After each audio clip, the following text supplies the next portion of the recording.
माफी मागून अनाधिकृतपणे जरासं मी हे मंच एक्वायर केले।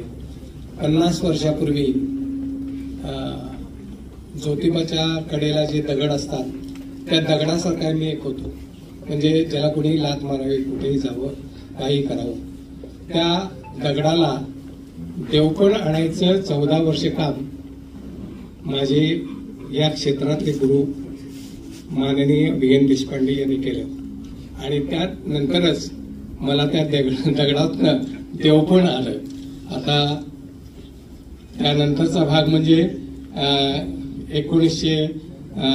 गेले 25 वर्ष मी या क्षेत्रात म्हणजे पर्यावरण क्षेत्रात काम करतोय आणि 1992 1996च्या दरम्यान मी हिमालयातल्या 22,000 फूट 18,000 फुटापर्यंतच्या 2 मोठ्या हिमशिखर मोहिमा जवळजवळ 40 ते 45 दिवस केल्या, जिथं -20 ते 25 डिग्री टेम्परेचर असते। म्हणजे आता सियाचीनचं जे टेम्परेचर आहे त्याच्यापेक्षा जरासं कमी जास्त असं टेम्परेचर आहे।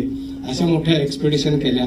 त्यानंतर 1993 मध्ये जेव्हा सास्तूरला भूकंप झाला, त्या भूकंपात सर्वात महत्वाची गोष्ट होती की लोकांना जेवायला वाढायचं आणि आम्ही इथनं कोल्हापुरातनं शहीद राजू जाधव मेमोरियल फाउंडेशन आणखीन कोल्हापूर माउंटेनिंग फाउंडेशन तर्फे आम्ही 35 ते 40 जण गेलो होतो। त्याची पूर्ण जबाबदारी माझ्यावर होती आणि जवळजवळ आम्ही 30 ते 35 दिवस लोकांना जेवायला वाढत होतो आणि आम्ही जेव्हा तिथे पोहोचलो तेव्हा तो 5वा 6वा दिवस होता। प्रेत अशी पडली होती की रस्त्यावर काहीतरी कागद किंवा आता प्लास्टिक पडावं तशी प्रेत तिथे पडली होती। तर ती प्रेत उचलण्याचं काम आम्ही करायचं आमच्याकडे आलं। म्हणजे लोकांनी त्यांनी सांगितले प्रेत उचलायची, आता काय करायचं। मग त्यावेळेला काय ग्लोव्स वगैरे असे काय डॉक्टरांच्या सारख्या अशा काय एड नव्हत्या। मग आम्ही साधी युरियाची पोती किंवा काहीतरी घेऊन त्या प्रेतानं उचलायला गेलो ना की पोटात इकडनं हात घातला की इकडनं बाहेर यायचा, अशी प्रेत आम्ही त्यावेळेला उचलली। म्हणजे एवढं मोठं कार्य मी 35 दिवस आम्ही आमच्या टीमने केलं। It is team work, it not आज स्वतःचं काय काम नाही आहे।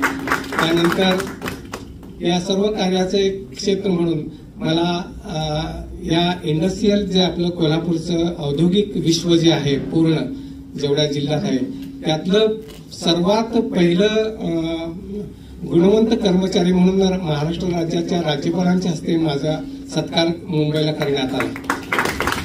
आणि त्यानंतर आता तुम्हाला मुद्दा म्हणून सांगतोय की मी बायो एन्झाइम या विषय आता या ह्याच्यावर मी खूप काम करतोय। हा खूप मोठा विषय आहे आणि आपल्या सर्वांचा आवडीचा आणि खूप महत्वाचा आहे, ज्याच्यामुळं आपलं पाण्याचं प्रदूषण थांबेल, मातीची गुणवत्ता